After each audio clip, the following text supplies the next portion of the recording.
Okay, braid to mono knot. There's lots going around. The old FG's been a big favourite of late. I don't use it for my standard fishing because it needs to be done under tension. Let me get this around this side and that around that side. Yeah, that's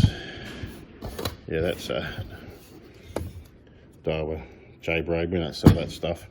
We don't sell braid at all. That's my choice.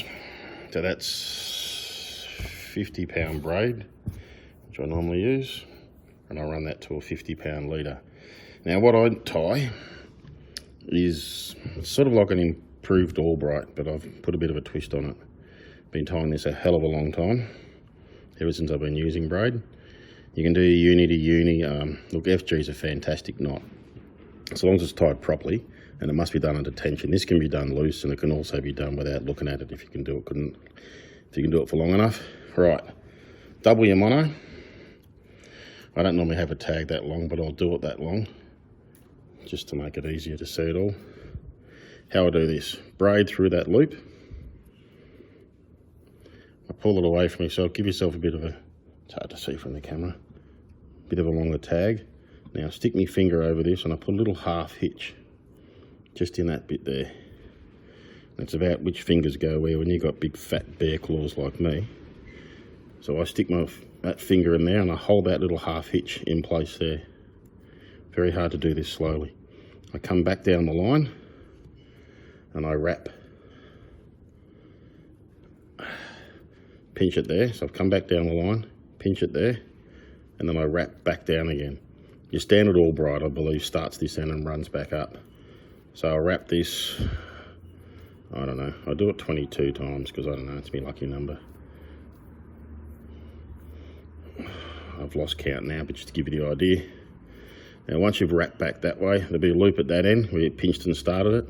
When you go back through this hole, doesn't matter which side you go, as long as you don't go through that little half hitch, and I'll show you what that does at the end. Go through there, and the only tricky part to this is pulling it up tight. So pinch, geez, it's hard to do slow. Pinch it together and pull all 4 lines together, making sure that this little loop doesn't overlap.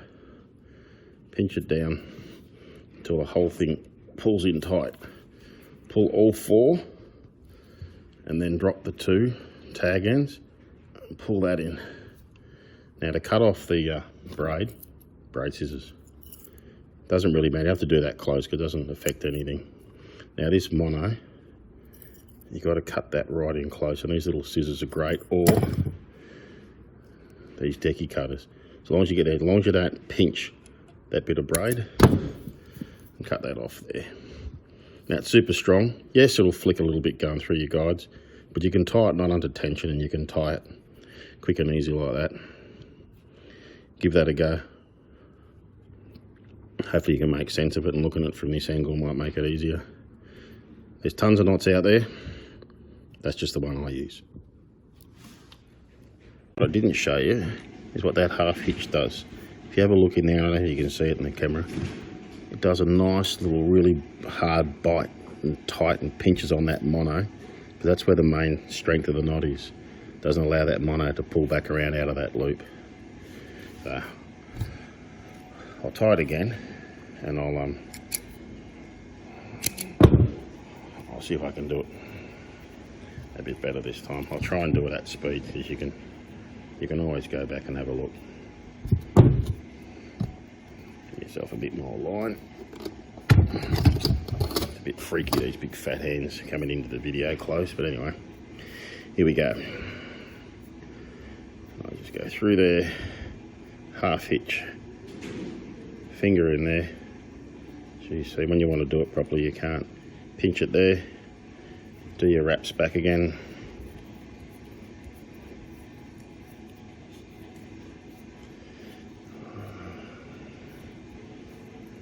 I didn't count.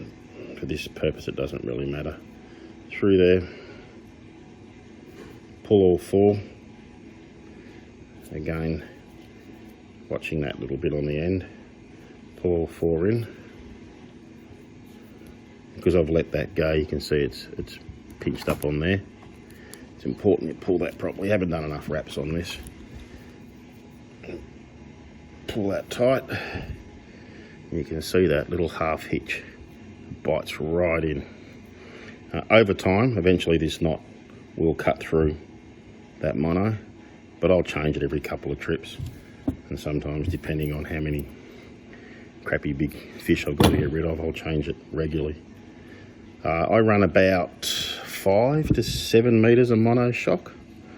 Reason being is I don't want this little sucker flicking through the end of my guides. It also gives me a lot of stretch on the braid, and I want this little puppy wrapped around my reel when that, hopefully, fish of a lifetime, as we talk about, is sitting next to the boat. So there it is. That's the knot I use. It's been nicknamed a riggy over the years, but I just call it a braid to mono knot.